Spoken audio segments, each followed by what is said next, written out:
Опасно близу 4 милиарди евра. Владата го скрои рекордно најголемиот буџет во историјата на Македонија. Од граѓаните и фирмите до година ќе се соберат 3,6 милиарди евра, а ќе се потрошат дури 3,9 милиарди евра народни пари. Ке растат платите во образованието и здравството, а вонредно ќе се зголемат пензиите за 5,6%, односно од 730 до 900 денари по пензионер.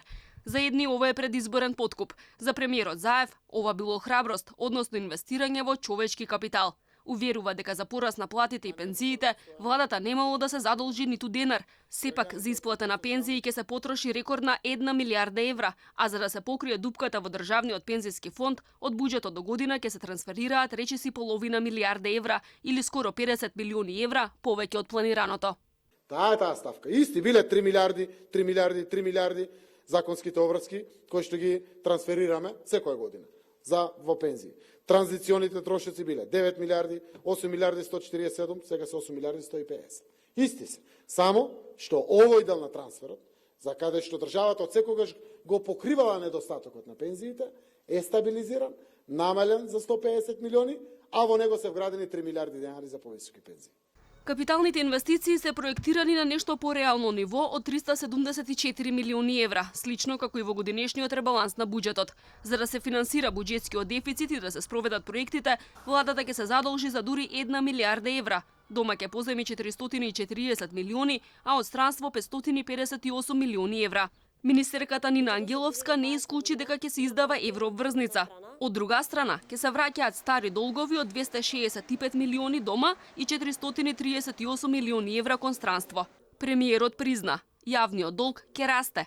Годинава ќе заврши со 49,4% од бруто домашниот производ, а наредната година ќе надмине 50%, односно ќе достигне 51% од БДП.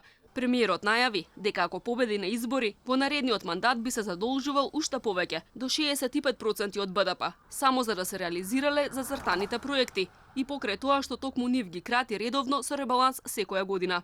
И не треба да го намалуваме јавниот долг. Тоа значи неуспешност на изградба на капиталниот развој на државата. Би го зголемил јавниот долг за 2020 година на 65%.